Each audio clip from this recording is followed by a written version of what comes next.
Store and Feed makes Belgian Dubbel Sriracha honey glazed wings with the home-brewed Belgian Dubbel beer. This Belgian Dubbel beer has a rich malty sweetness, hints of chocolate, caramel, and cloves, and a peppery rose-like aroma. To start, I brine the wings in the Belgian Dubbel beer with a tablespoon of salt for 8 hours.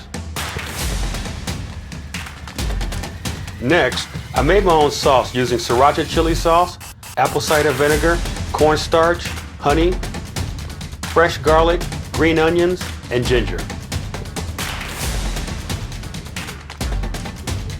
I baked the wings at 400 degrees for 30 minutes, then tossed them in the sauce that I made. And lastly, I put the wings on the grill and glazed them in the sauce.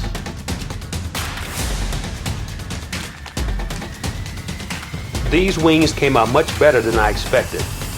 I paired them with the Belgian Dubbel beer and an arugula, baby kale, red onion, and red quinoa salad.